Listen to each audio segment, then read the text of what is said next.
It's Thursday, April 19th, 2012. I'm Rem. I'm Scott. And this is Geek Nights. Tonight, The Hunger Games. Let's do this. The Hunger. I wish I had not remembered that existed. I wish you also had not remembered that or reminded me of it, forcing me to remember it. Yep, it's quite a thing, that hunger. I hunger. I What, also live. You just ate a whole ton of my cheese. You should be good for a while. I'm still hungry. Still hungry? Yes. Luckily, The Hunger Games describes food in excruciating detail at all times. Let us save that for the part where we're going to talk about that. All right. So, it's Thursday, so it's the lounge, technically. No, it's not. It's the book club. It's a different show. It's not even a Thursday show. It's a book club. Oh, so I show. guess I shouldn't have said it's Geek Nights. It's the Geek Nights Book Club. You should have. So, I got a question for you, Scott. Because if I put this episode up as book club, where will it show up? What do you mean? As opposed to Thursday, because it doesn't show up on the front page of Geek Nights. It does not. It shows up in the book club section. Does anyone out there know where that is? No one goes to the website anyway. They just go to the RSS feed where it will appear. Ah. But you will only see it in RSS. If you have the Thursday RSS feed, you won't see it. You'll only see it in the total RSS feed or the book club RSS feed. Because I only half upgraded the site and I didn't 100% upgrade That's it. also why every episode has a link to a forum discussion that doesn't exist. That's true. I'm going to fix all that. Oh, well, we'll get there. Eventually. We'll get there. I sort of mostly fixed it. It just, you know. Well, we've been busy. I mean, got to work all day, and then it's like, oh, we just finished a convention. Hey, there's another convention. Fuck. I know, another convention that's coming up actually in a few There's weeks. nonstop stuff, so when the fuck am I supposed to do anything? That's the life of a D-list celebrity. That's an F-list. We're D-list. Z-list. We're on the level of, like, local news guy who's... No, we're not. Who's not the primetime news guy. We're on the level of... We're like the local backup news guy. That's right, backup news guy, right? Like the guy who does the weather when the weather guy who usually does it is sick or on vacation. Or the guy who does the weather at like 6 a.m. when no one's watching. Oh, it's true. Yeah. Or like any of the people who do the weather on the Weather Channel because it keeps rotating and no one actually knows any of those people because they're not, known personalities. Yep. We're nowhere near Soledad O'Brien. Surprisingly, one of the few people like that I know exists. Don't know who that is. Really? Nope. Soledad O'Brien is the one who taught me that Qzar existed. Okay. Long time ago. Anyway. So, because it's the book club, we're not going to really do news, but I do want to talk about how we have a friend, Chase, a member of the crew in the city, and he has not yet gotten used to the fact that there is stuff to do in New York. Yeah, you'd say, Every day. we're doing stuff constantly. He does stuff. And the thing is, he doesn't have a 9-to-5 kind of job like we do necessarily. But he has enough monies to live, and freelancing and that kind of thing. So he invites us to... he constantly does anything that there is in the city, he does it. I'll put it this way. My calendar is, like, almost completely full. And yet somehow he is doing stuff all the times that I'm doing stuff and not doing stuff. Yeah, so he'll invite me to like every freaking thing in the universe. Hey, you want to see this chiptune thing? Hey, you want to go see this concert? Hey, you want to go see this movie? Hey, you want to go see... And I'm like, 1 out of 20 times I'll say, okay. So I actually went to that chiptune concert, and it's quite a happening. It was not what I expected. Should I have gone? I'm going to go with yes. Okay. I'm going to go with yes. So I went to Control Flow, which was a chiptune event. Well, that was the name of the event. Yes. What was the name of the venue? So the venue was called Suburbia. Okay. So I said, like, a month prior, like, yeah, I'll go. That sounds fucking awesome. Chillbrave and Danimal were playing, and I think a band called Knife City, which, while I didn't know who they were, Knife It's City an awesome name. is a great name for a band. So, so I say, yeah, I'll go to this thing. It could be cool, Brooklyn, hipstery kind of chiptune party. I'm down with that. I'll wear a kilt. I'll be that guy. And I forgot about it, so the day of it comes, and I'm like, oh yeah, I wonder where this place is. I know it's in Brooklyn somewhere. It's probably going to be a pain in the ass to get to, but I'll deal. And I just Google, like, Suburbia, Brooklyn. It doesn't show up. Okay. So I start digging around, and I eventually find a forum post where I figure out what the address of Suburbia is. It's 330 Melrose Street in Brooklyn. All right. I think, all right, it's kind of a residential neighborhood, but it's probably some, like, hip new place in a basement bar or something, so it's all cool. So I take a cab, because it's Brooklyn, and I'm in Queens, and I get there, and the cab lets me off, and it's just apartments. Like, that's it. It's just apartments and brownstones and empty warehouses. Are you saying this is an illegal venue? I am saying that this reeks of a not entirely legitimate venue. Where did the tickets come from? Not Ticketmaster. Were they this is the free, the thing you buy at Staples that has, drop this ticket, keep this. So the tickets were give a dude $5 after you go into this apartment and they stamp your hand. Was it at least a stamp that was like, a stamp that said Suburbia or something, or was it just a stamp the guy bought at the store with like an alligator on it? Was a blob that covered the entire back of my right hand. Okay. But it was just a blob. All right. So basically, I'm walking down the street, and it's just an empty street, and there's all these just like brownstones and apartments. So when you went inside, were there any people in there? So I'm walking around, I'm like, did I get the address wrong? Am I just stupid? And then I see this one apartment that has the right address, and there's this tiny handwritten sign propped in the door that says, Chiptune Concert here. And I pull on the door, and it's locked. Okay, did you get there too early? No. So I'm standing there. You I got to look do the around. secret knock? I try to yank the door open, and I can't. There's buzzers for apartments. 2 other guys walk up, and they are confused like me, and they look to me as though I should know what's going on. So I'm like, Chiptunes? They're like, yeah. They look like chiptunesy dudes. Mm-hmm. And I just wing it, and I hit the buzzer for the basement apartment. You just guessed? I just There wasn't guessed. any indication of which one it was supposed to Nope. be? So I hit that and a couple other buttons, and I start buzzing. And eventually the door goes, bzzz, and I go in. And I stand there in the landing. I'm like, all right, do I go up or down? So Well, I you start. had 2 guys with you. You could have split up 3 ways and figured it Yeah. out. So they stand there confused. I start to go up, and they're like, whoa, dude, wait. And then I stop and I turn around, and behind me, there's the tiniest sign that's like Sharpie, and it says, do not go upstairs in all caps. So I'm like, okay, and we go to the basement. And yeah, give a guy $5 grubby bucks. I only had like $8 on me because Way to not be prepared. What if it was 10? What would you have done? I knew it was $5, Okay. but I also assumed it was a real venue where I could then use a credit card at a bar. So I go in, and it's totally some dude's apartment. Wait a minute. It's some dude's apartment. Was there alcohol served at a bar? Oh, yes. Was there was no liquor license, though. So here's the deal. No liquor license. There might have been. What? I don't know. No, So you in can't this- get a so liquor license for a basement. Here's the deal. Here's what this venue was. In the basement of this apartment building, there is this sort of antechamber. And in that chamber were what looked like doors with numbers that were entrances to other apartments. But it was also this big, like, bar area. There was a bar, like, set up, and they were selling PBRs and shots of vodka. And that was basically it. No liquor license. Probably not. You And didn't see one posted, right? I had exactly $3, and it was $3, so I bought a PBR because I needed something to hold while I stood there awkwardly in this venue with the kinds of people who show up to a venue like this. Well, I mean, if it's a basement, I would just hold my dick, right? I mean, So, and then there's a door, and through that door is a straight up like club, complete with flammable ass looking walls.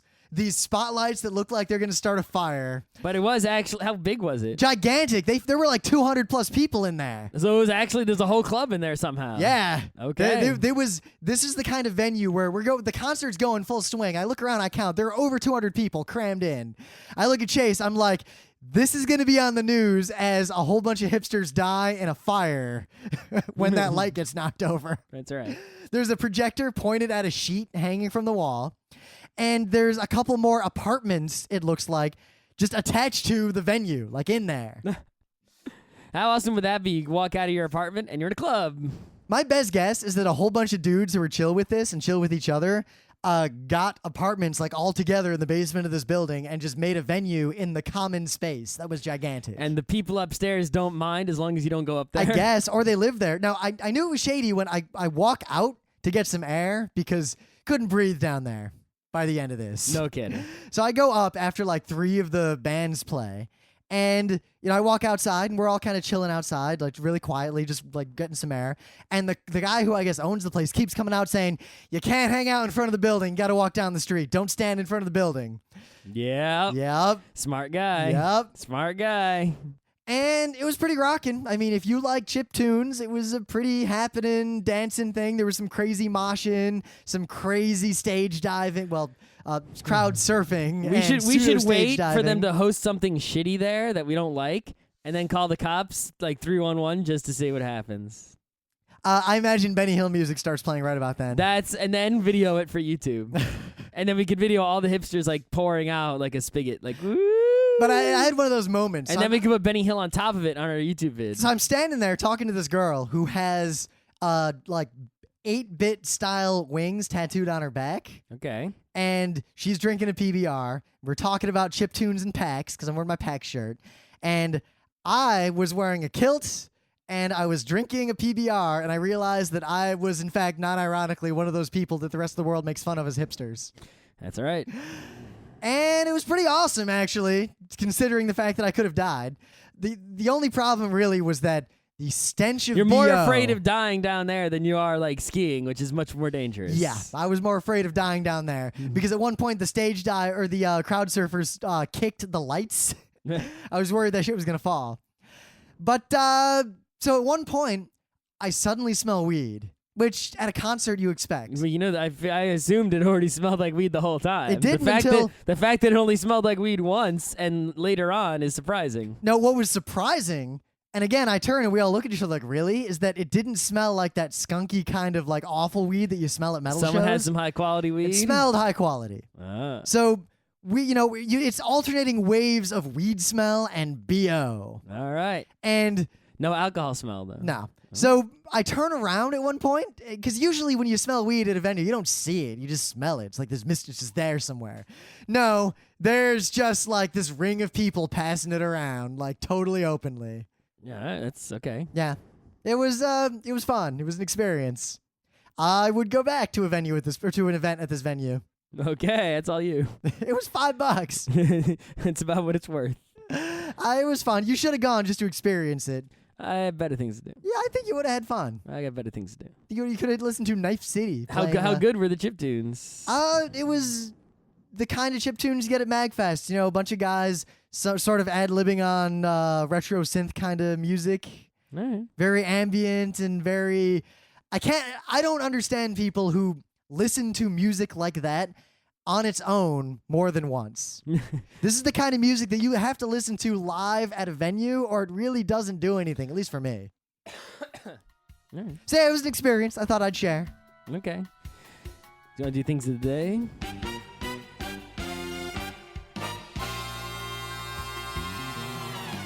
I guess I do. So, the Hunger Games. You didn't even say things of the day. Because you said it. Okay. The Hunger Games. This is, isn't a thing of the one day thing. yet. You're skipping ahead again. So, the hunger, if your Oh, God. regular expression Why? of looking for the Hunger Games is thehunger.star, you're going to find something called the Hunger. We've talked about this before. This is already a thing of the day a long time ago. Yes, but I bring it back because lest you forgot,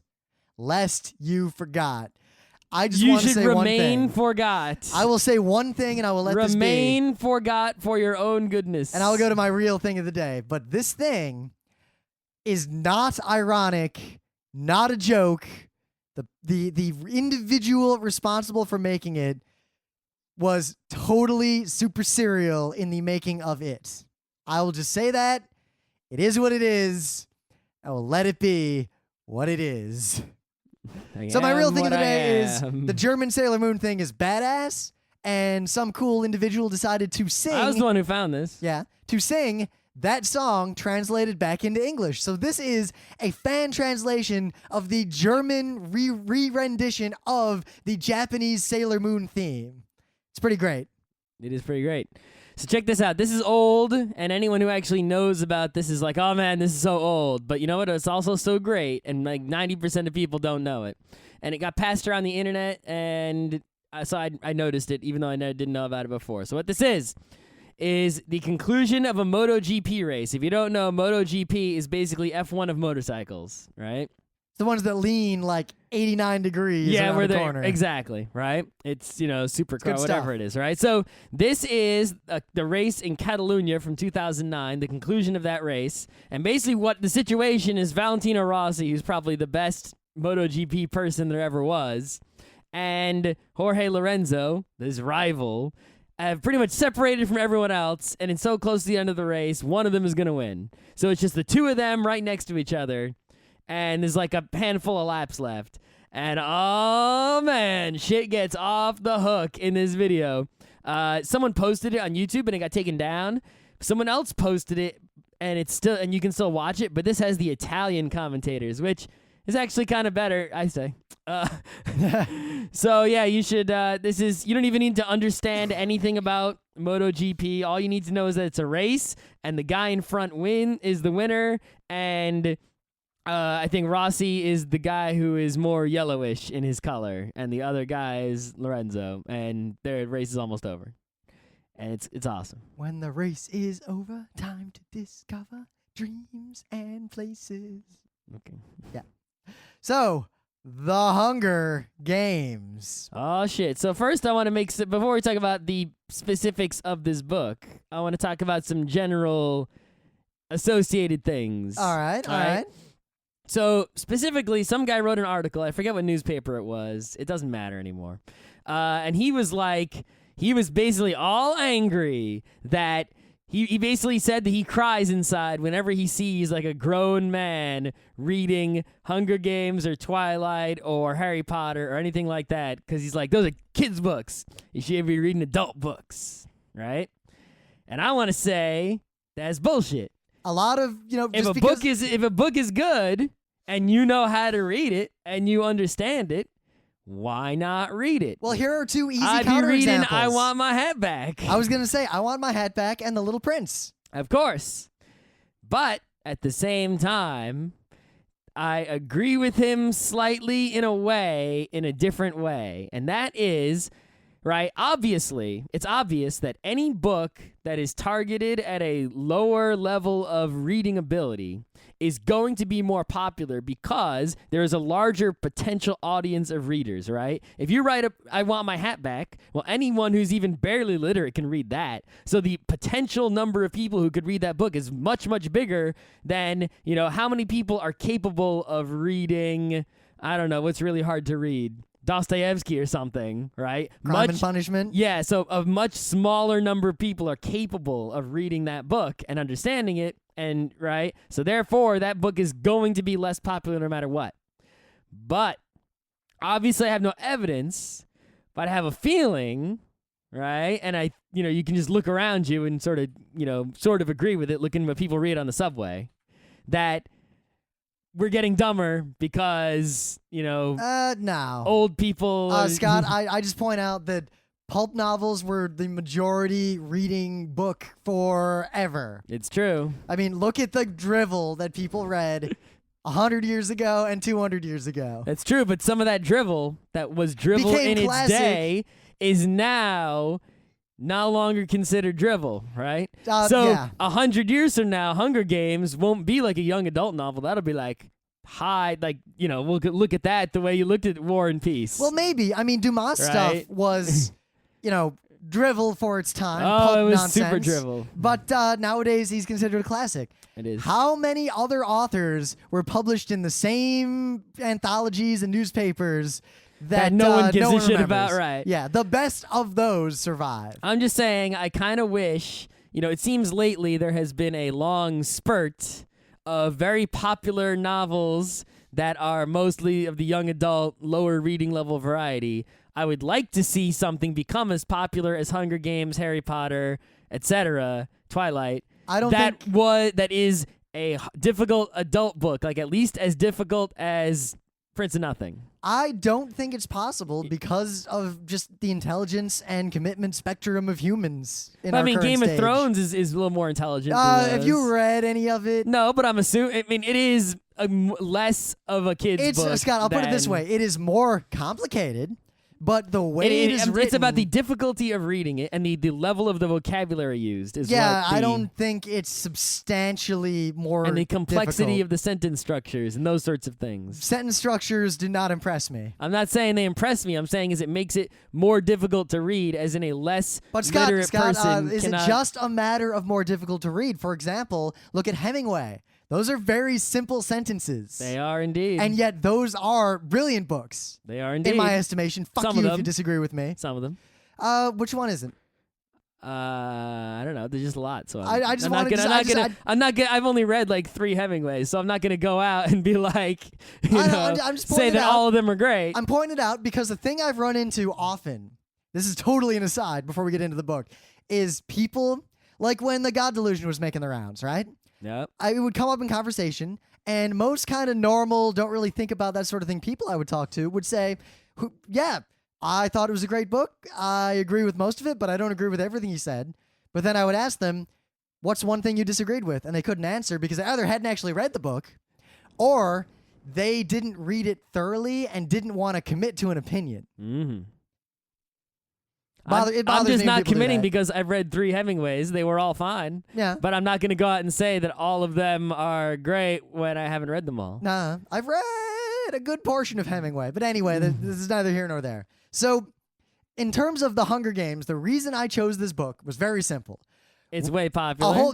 Before, like, we actually, like, it was on the horizon for us way before, like, the movie was announced and, like, it really caught Not for fire. me. I didn't even really pay attention to it. Because you don't pay attention to half our forum and the things I our knew friends there was say. a thing. I sort of got whispers that there's a popular thing called the Hunger Games. It's something. And then I got some other whispers like, oh, it was a book and there's a movie in theaters now. And I was like, oh, okay. And then I got another whisper through the internet that, oh, it's about sort of the same thing-ish Battle Royale's about with kids killing each other in some sort of deathmatch thing. Yep, so this is why I'm going to be brutally honest. A few friends and listeners independently said, hey, Rim, you should do the Hunger Games, or at least read it. I thought it was pretty good.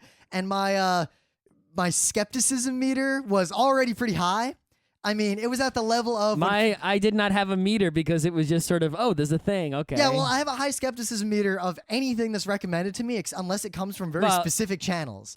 Like, if Emily or Alex recommends something, it like, the skepticism is way low unless there's evidence to the contrary. But if some random dude is like, hey, skepticism starts out pretty high. But I looked into it, and then I was like, what's the book about? And they were like, oh... it's a bunch of kids who have to fight to the death, blah, blah, blah.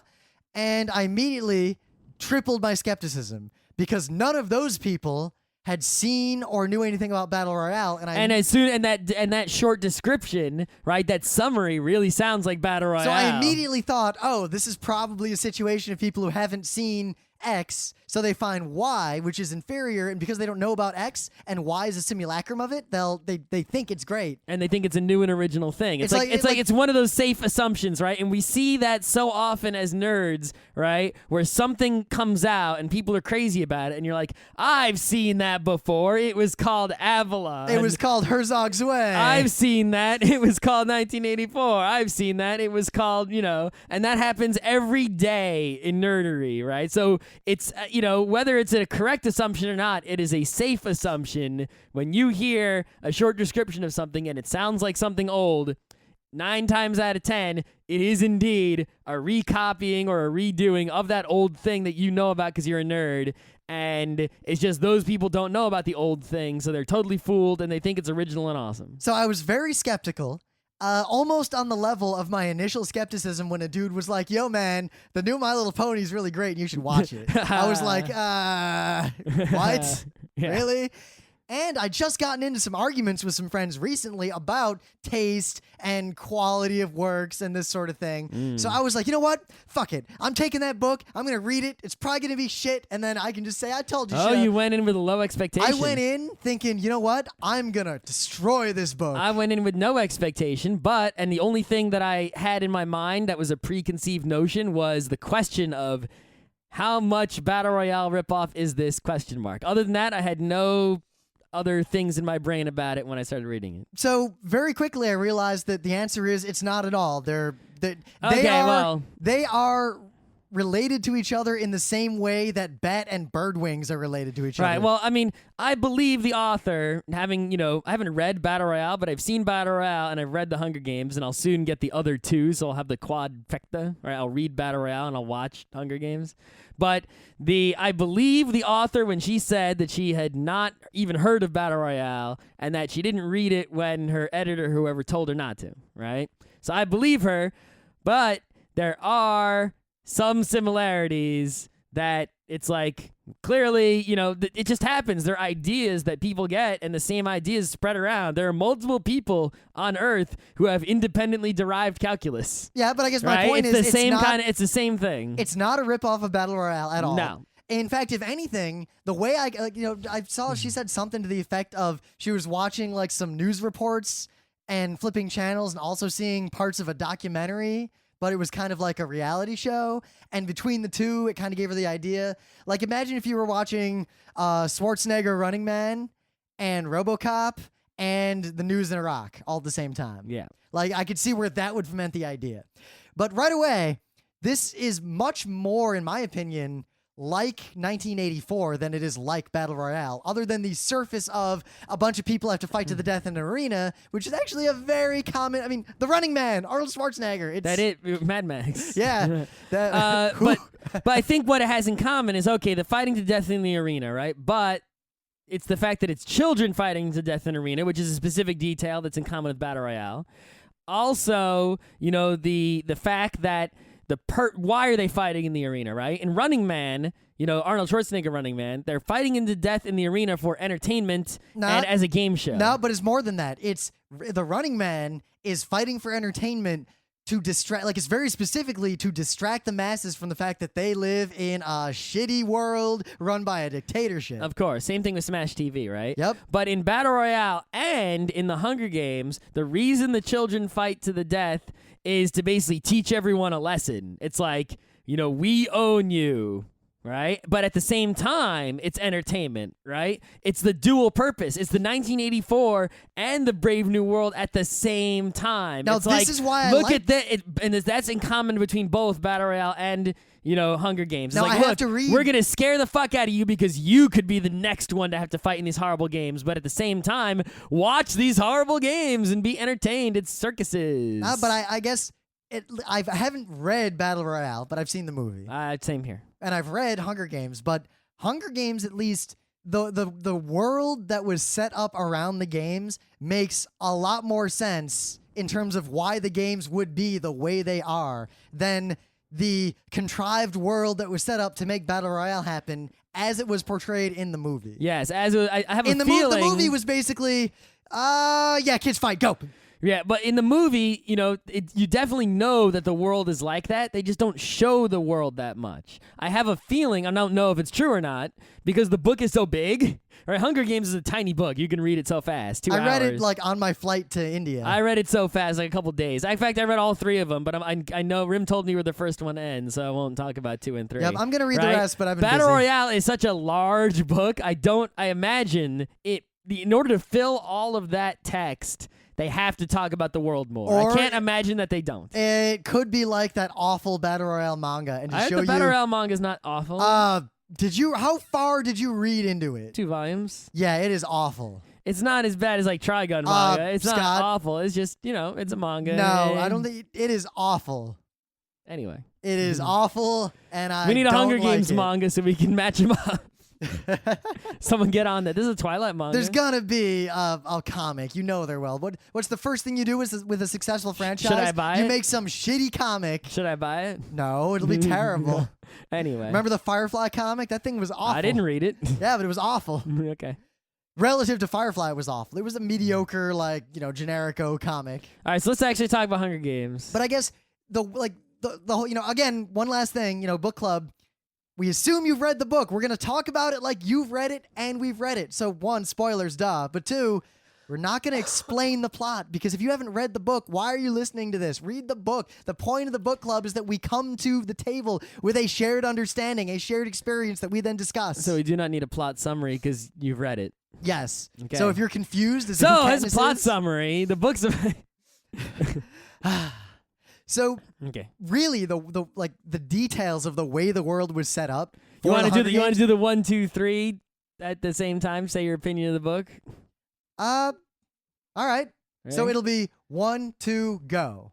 Well, you want to do no on the show they do 1, 2, 3 and then they say the word. So 1, 2, 3 word. That's right, and your word is basically you sum up your feelings about the book in one word. I That don't- way, whatever my word is will not influence your word. Oh yeah, but I don't like that because it's not consistent with rock paper scissors, which people fuck up all the time. Dude, I got to talk to you about it later, but they do a weird rock paper scissors. Do they do the one where you have to look in the opposite direction of the point? No, Oh. even different. Okay, we'll talk about that later. Yeah. So all right, so let's go 1, 2, 3, blah. All right. Ready? Okay. 1, 2, 3. It's pretty good. Oh, wait, we agree. Yeah, I liked it okay. It was a enjoyable read. Yeah, it was definitely, enjoyable, entertaining. I had I I got choked up a couple of times. I didn't get choked up, but I wanted to read it. It's like I got home. If it wasn't done yet, I wanted to read it. So It was I the went. same thing with anime, with any media, where some media, actually most media, I start to consume it, and it's a chore. Like I think, all right, I guess I should watch the next episode. But then you read something good or watch something good Right. where you actually hit the end of a chapter and you're like, I got to read the next one. But at the same time, right? It's like I liked it. It was entertaining. Whatever. I'm pretty sure it'll entertain most people who read it. But it really wasn't that. As in terms of how It's quality forgettable. is this? It's like, forgettable. I yeah. put it in my own It's personal... not like some masterful work of art. It's like you go to the museum and you see something that's pretty eye-catching and cool, but it's never going to be a masterpiece. It's never going to be in a history book. I'll put it You're not this going to buy way. a print of it. It's on the same level for me as the first Full Metal Alchemist anime, in that I liked it while I was reading it, mostly forgot about it as soon as I was done with it, and don't care to really consume it again. I think it's like a half step under The Lies of Loch Lamra, right? It's like, just a tiny bit step underneath. Oh my god, I want the next Loch Lammer book to come out. Right, because, The Lies of Loch Lamra had the thing that puts it a little bit above The Hunger Games is that... Precursor technology? Well, no. Well, they're in both, I guess. Is that in The Lies of Loch Lamra, the plotting was sort of clever and you didn't know and you were surprised and there was, oh man, look how he pulled it off, right? In The Hunger Games, I knew exactly what was happening from page 1 to the 100th page. It's yeah, like when they announced everything, the rules are changing, 2 people can survive, I immediately thought they're going to renounce that rule as soon as 2 people are left. That's right. That was telegraphed. That was Chekhov's sentence. It was Chekhov book. It was like, and I'm not even talking about just book 1. I'm talking about 1, 2, 3. Chekhov wrote the whole 3 books. Suzanne Chekhov wrote these books. There were no secrets, no anything. The foreshadowing was a bajillion, and it was blatant and obvious. Yep. If I think what would have made this awesome is if if it was written more like Lord of the Flies, right? That would have been, because that would have put it over the top in terms of the quality of, its awesomeness. Anyway. But I guess I really appreciated in the setting how plausible the rationale for these games are, that it's literally the punishment for a rebellion. That's the kind of thing like an ancient empire would do. Like, oh, you rebelled against us.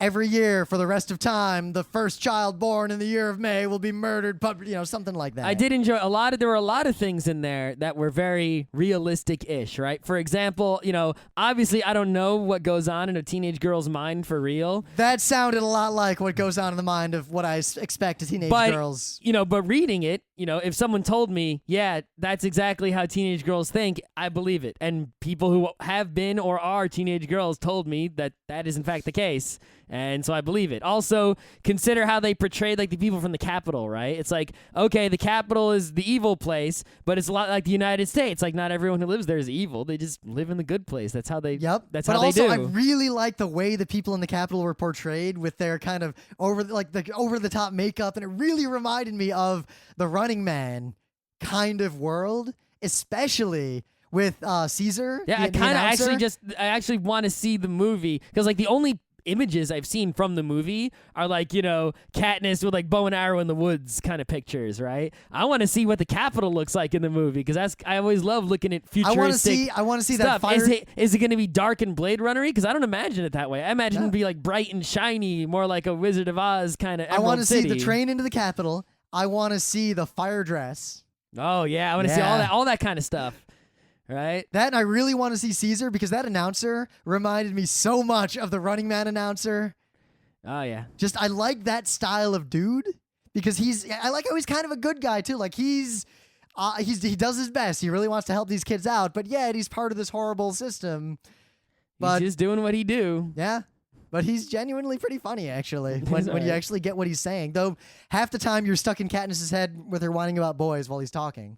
Yeah, apparently from what I've heard is that in the movie you don't really hear what she's thinking, but basically the book is entirely in Katniss's head all the time. Yeah, and some people who like saw the movie first or whatever were bothered by the reversal, like they wanted to know or they didn't want to, I don't know.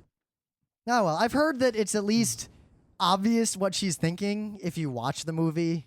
Like the body language is well acted and such. Yeah. But, generally the plausibility of a lot of the situations, right, was really comforting. In fact, the only false note, like the genetic stuff with the Mockingjays, that was cool too, because this is a post-apocalyptic America. So stuff like that actually like sets it in time pretty well. But those fucking genetic wolves at the end of the first book. Yeah. One, out of nowhere. Two, false note compared to everything else in the book. And three, stupid. Yep. I agree. That just shouldn't have been there. The other thing that bothered me, but it didn't bother me, but it was an implausible thing, right? Was like this, the separation of the numbered districts, right? Is like, they're in like this big long line going to the capital, with the one train connecting them. That's such a contrived geographic situation, sort of like DMZ, the comic. Yep. Right? I mean, DMZ. And it's like, yeah, okay, even if there was this horrible thing that happened, it wouldn't be like that where like, number this is mining and number this is technology. It's like it wouldn't happen like that. Nope. That was very contrived. Yeah, extremely contrived. It seemed like that's the kind of thing that you would make up for an RPG setting. Right? Sort of like Paranoia, like the different colors. Yep. Very contrived. But other than that, it was fun. What else is there to say about this game? I mean, I like how it really focused a lot more on food and water and basic stuff than the fighting. The fighting was kind of just there. I appreciate, too, how unlike Battle Royale, the fight itself, like the actual games, the rules were really well thought out. Well, in Battle Royale, the rules are pretty well thought out. Yeah, but it was a little... I don't know. This was more like if like you, me, and Luke Crane and Jared like sat down and someone was like, "You guys have to design a game where kids fight to the death and we film it." Well, like, in Battle Royale, the rule around the cornucopia in the beginning was great. Oh yeah, that was awesome. That's clever, right? But I mean, I think Battle Royale, because it's, it seems like it's a very Japanese thing, is those situational things. Look at Death Note with its rules, right? Or look at 9 doors, 9 hours, 9 person, right? 9. Right, with all they always come with these rules, and the rules involve like, technology enforcing things, right? And that seems like something that happens in Japanese books, movies, stories, mangas, etc., right? Whereas, this isn't Japanese, so it, even though it's one of those situational things, the situation isn't the whole book, it's just this one part of the book, and it doesn't go into that same sort of, complexity. So in Battle Royale, the rules are you have a necklace. If you fuck up, they explode the necklace. There's different zones, and you get a map, and you have to be in the right zones at the right times. Otherwise, if you go in an unallowed zone for you, then your necklace explodes. But look, the necklace. If you try to escape, it explodes. If you try to remove it, it explodes. See, that's the thing. And then when the time exploding... runs out at the end of the game, if you're not the only one left alive, it all explodes. Yeah, but see, those rules from a entertainment perspective kind of suck. That's true. Like this is much better in that it seems to be designed to force the conflict and have a camera there. I liked how it really focused on the details of how would they stage this. The fact that she's always worried about... That was awesome, how she was always thinking in the meta, the way we would think in the meta of like, the camera can see me. I'd better, make this kind of face. And I think that's why she was successful, because she could think about it in that way, because she had been watching them at home, right? Everyone's forced to watch them, right? So, in thinking about, this is a thing for entertainment, So the way to win is this, and that's just like, as as the author said, reality shows, right? If you want to win on the reality show, you have to, you can't just, play the games by the rules and try to win and be boring, because they'll find some way to get you out of there by changing the rules or whatever bullshit, because that's what reality shows do, right? They just try to be entertaining. The way you win the reality show is by, pleasing the producers and pleasing the audience at home, by doing things that make you, liked and appeal, and, do things that cause entertaining situations, even if it's putting yourself in danger, but at the same time, don't die. And, the fact that she could think about it in the meta gave her this big advantage, but also was a way for you to have, the full perspective, right?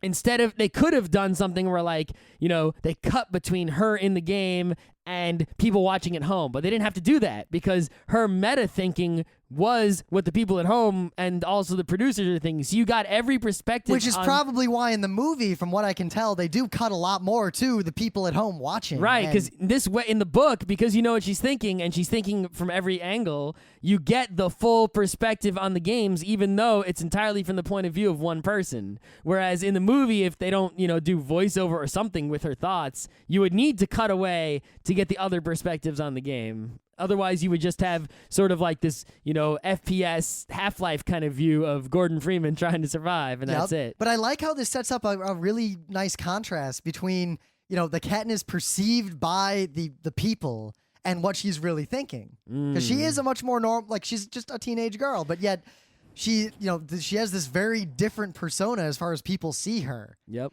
And I really Well, that's what reality shows do again, right? Yeah. It's like, if I want a reality show, they wouldn't portray me the way I am. They would try to come up with some, way to label me and, characterize me, and they would cut and edit so that, maybe they portrayed me as angry guy or nerdy guy, right? Well, remember how they showed the thing with Rue, but they didn't show the flowers. Yep, exactly. Like, those notes really rang true. I also really liked how Katniss actually tried to win, and while, she cared about the people around her and through some luck didn't have to kill some people she liked, she had no qualms about killing someone when it came to it. That's true, she didn't, but I think that was also maybe because it was a young adult novel, but they really set it up so she never actually had to do... No, she killed the dude who killed Rue, just like without even thinking. Of course, but she never had to kill a good person. They always hinted, and it could have come up, and it was always a possibility, but it just never actually did, and it feels like she got away with one, right? In reality,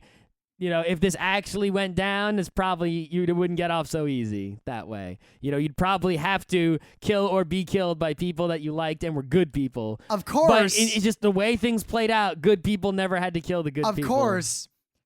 So here's the question. Do you think if they hadn't backed down at the end, they would have really killed themselves? Absolutely. So all the good people left could have done that together. So there was still a way. They could have. So because I mentioned Rue, but the thing is, there weren't enough good people left because of the order in which people died, right? It was them two and Rue, maybe, but who knows how Rue would have felt about it. But I know that PETA and Katniss definitely would have gone through with it, yeah, right? probably. But it's like, even if you're a good person, right, would you necessarily go through with it? Maybe, like imagine if like, a couple of us and some other good people were standing there, and it's like, you're thinking about, like, okay, maybe we'll pick a person we want to win, but and maybe that person just can't do it. They can't bring themselves to go through with it, so we'll win for them. It's like you would be a different situation depending, right? Yep. Of course, at the same time, they did a good job of making it obvious that Katniss kind of had to win. Like, she couldn't just abandon her family, and an act of rebellion like that would have endangered all the people she left behind. Yep. So it was set up well to where it was a difficult choice. But because I mentioned Rue, I liked her character, but I'm amazed at the number of people who freaked out that she was portrayed as not white in the movie, even though she is clearly dark brown in the book. Yeah. How do people not... It's kind of like how people are surprised when you tell them that the Wizards, Ursula K. Le Guin, like, they're not white. But it says right there they're not white. It's like the people just first thing. It gloss over says that it in, shit. says it in plain text. This is a thing that happens a lot. It actually happens to me, so I can understand it. Is you read a book and they'll introduce a character, and sometimes they introduce a character, like for example, Katniss. They only really describe like her braided hair and not too much about her appearance in the book. I think olive-ish skin. Yeah, and they only describe it once at the beginning, and that's it. Right? They don't, and they'll describe later on, like, oh, she got a scar here, or, modifications, but they won't re-describe her whole appearance at any point other than the introductory part. So if you weren't paying close attention then, you've already built this image of the person in your mind based on whatever your prejudices are in your brain, right? And now that's stuck in there, and it's hard to modify it. So you have to pay, when you're reading a book, you have to pay really close attention to those initial character appearance descriptions, or your image in your brain, obviously it's never going to be exactly the same, even if you do pay close attention, right, to that description. But it's going to be way the fuck off and racist or who knows what if you just make one up based on nothing.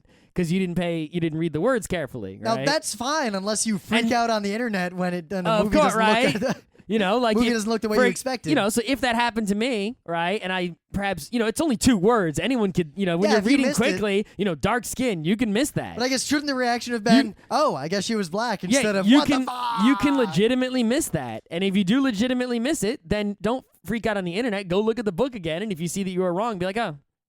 And if there isn't, a lot of times there isn't a complete description of what someone looks like, in which case, whatever you make up is fine, and then in the movie, they have complete creative freedom to do whatever they want. Maybe ask the author, I mean, like, you want me, I'm going to tell you something right now. When I read Lord of the Rings, right, originally, back in the middle school days. You thought Bilbo was 9 feet tall. No, that's stupid. I knew what hobbits looked like, right? But elves, I imagine them like Santa Claus elves. Like, really? Oh yeah, I didn't know, like, tall, wafy, pointy-eared elf like D&D style until way later. I didn't even think of that as think of that as like anything. Wow. That was not an image in my brain until much later. Maybe it's because of when D&D, I thought it. But I have never had a perception of elves that was not Tolkien-esque elves, even before I read Tolkien. Yeah, I mean, I read Tolkien, and I wasn't imagining Tolkien-esque elves. I was imagining Santa Claus elves, right? It's like, Rivendell was a place full of tiny elves. Like, yay! And I guess I had the dwarves right. But the dwarves, I had the dwarves' physicalness right, short, right? But I imagine them, like, wearing, like, David the Gnome clothes and not wearing, like, armors. That's just me. Huh? Obviously I have it right now. I'm not wrong anymore. But that's the kind of thing that can happen to someone if you don't pay extremely close attention to the physical appearance descriptions at the character introduction stage of any novel. So, I don't know. I don't have any other specific points that really stood out. I mean, I think I've covered every thing that was memorable or annoying or good. Well, at least in the first book. Yeah. Right. I haven't read the rest. I read some spoilers, and I don't think I'll like the other books as much as I like the first one. Do I like the other? I think they're all, the thing is, it's one of those ones where they all flow together into the same thing. Yeah. And because, and the whole thing, I mean, it was all good. I mean, I read to the end, right? If it wasn't good, I wouldn't have kept reading. But it was, like I said, check off everything right up to the end, 100% all the way to the end of the third book, check off all the way. So, none of it really felt, profound. All right, I have one question for you. Do those fucking wolves come back? They're mentioned. They don't actually come back. Okay, that's good. But there are scenes where a character will remember them and be haunted by them. Why remind me of them? Why did you put those in the book? They'll just be like, it's a quick thing. It's not like a long drawn out thing where someone, but it'll be like someone has a nightmare that has the wolf in it, or someone is thinking about something and is like, oh man, what if something like those horrible wolves comes back? I don't understand why those wolves are in the book. Yeah, I don't know. Just the thing. They needed to come up with hazards. And that's what they came. Could have just been wolves. It could have been, but I guess they were trying to, make a point about something. Yeah. That's another thing, is that the book doesn't really make any subtle points. Nope. At all. Rise up against tyranny, but at the same time, you can't fault someone for not rising up because it's difficult and dangerous. All this symbolism is just blatant, and not even to the. not even blatant, but like literally explained. It's it's not like, well, like I said, Lord of the Flies before, right? It's like, yeah, that kid is Jesus. But this in in freaking Hunger Games, it would actually have the words, yeah, that kid is Jesus. It's like they literally tell you what all the thing, and they'll do it. They'll even repeat, in case you forgot what a thing means. Like for example, the Mockingjay symbolizes, the fact that that literally the Mockingjays mocked the Empire when it tried to use. Exactly. And they'll actually explain that in words, whereas what they could have done to be subtle and intelligent would be tell the story of where the Mockingjays came from and, what happened with them. And just let it be. And then people like us in this discussion would say something like, but notice how the symbol of the rebellion is the Mockingjay. Notice how the symbol of the rebellion is the Mockingjay. Do you remember that the story of the Mockingjay was about these birds, right, that were a weapon the capital used against the people, but got turned against them, right? And notice how that is so similar to the fact that how, Katniss was used as a weapon against the people in the Hunger Games, and then she turned against them. But no, instead mocked them. It sounds like there's basically paragraphs like that in the books. There are paragraphs in the book that basically say exactly that, and they'll remind you of it. It's like they'll tell the story of the Mockingjay, and then in like second and third books, they'll tell that story again to explain it because it's like, okay, for a young adult book, lower reading level, it's understandable, but it doesn't make the book better. You could have just left that out. Also, the word mutations is kind of dumb. That is a dumb word. It doesn't fit with the flow of the rest of the proper nouns at all. No. You're really upset about these wolves. They really pissed me off. They did. I mean, I do agree. At the end, when the wolves came, I was like, all right, some monsters. This is the end. And then you get to the end of that first book, and it's like, all right, there's got to be some climactic thing. And it's like, that was it. And it's like, whoa. It was kind of like a weird doink. And they didn't do anything with it. It's not like the wolves had any like memory. It's not like there was a hesitation or any character. It was just random bullshit out of nowhere. Yep.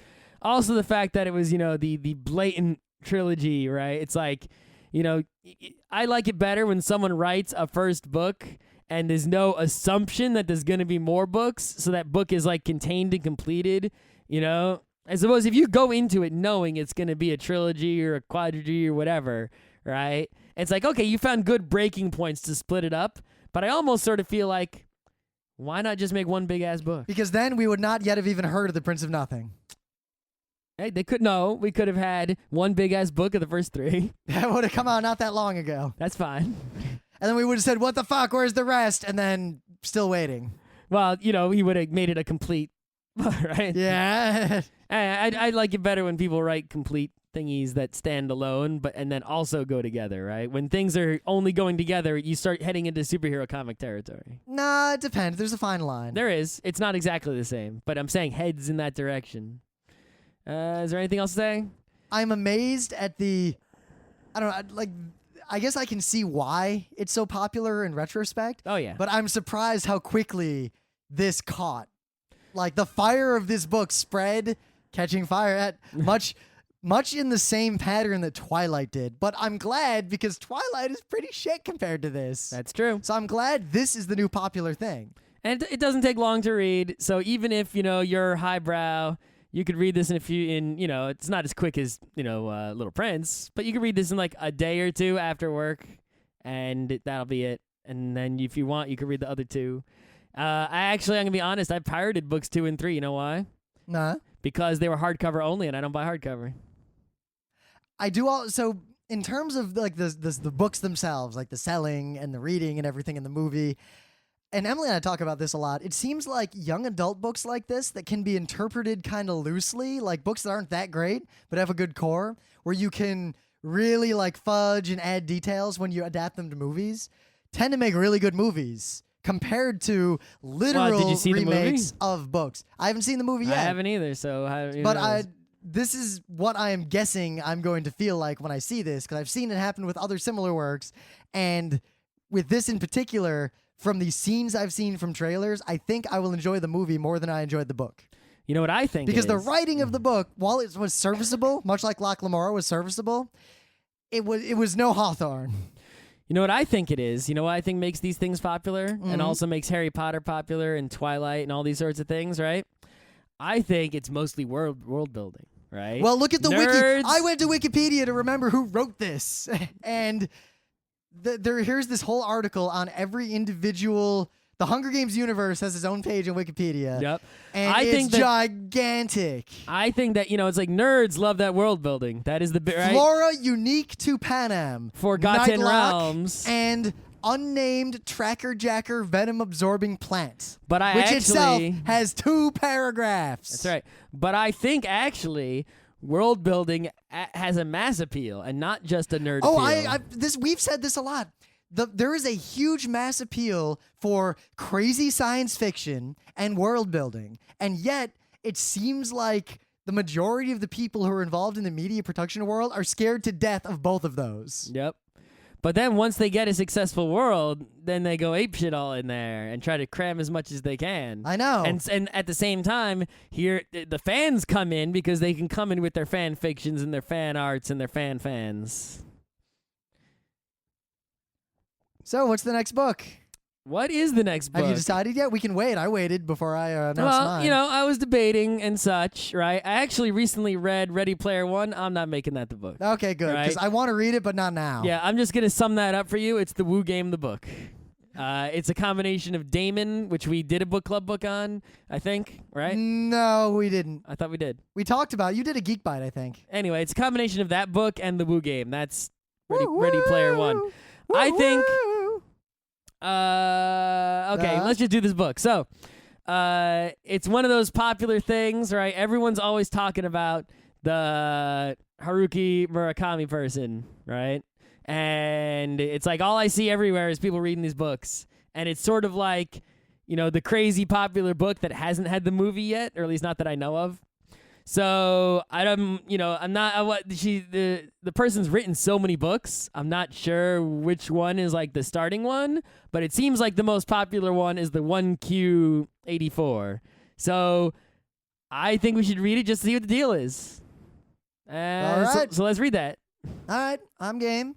I'll Kindle it, and if I can't Kindle it, I'll pirate it. Yep. Because I'm done. I'm pretty much done Kindle with physical edition. media. Kindle edition, $15. Okay, fine. I don't know if I'm gonna pay $15. The thing is, I don't hardcover $17.98. I don't want a physical thing. Yep. I'm only buying I don't even want paperbacks anymore. I'll buy a hardcover of a book that I'm not only going to read again in the future, but I'm going to reference occasionally and lend to people. I'll get paperbacks, but my new strategy is to get them, read them, give them away, and get rid of them. Loan them to someone and just never ask for them back. Or book off, or who knows what. You're better off giving them, I think. You don't get enough money from I'm just saying, that's my new strategy. I'm actually thinking about doing a book purge. I'm definitely got to do a purge soon, because I got too many. I got too many everythings. I keep buying comics, and I haven't read a lot of them. Yeah. Yeah. we read those 52. We did, and I now have a stack of 52.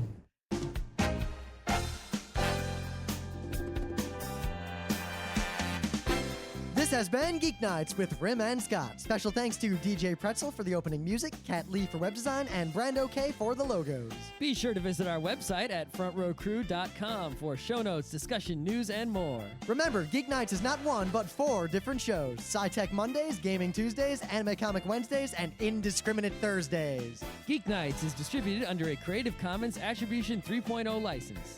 Geek Nights is recorded live with no studio and no audience. But unlike those other late shows, it's actually recorded at night.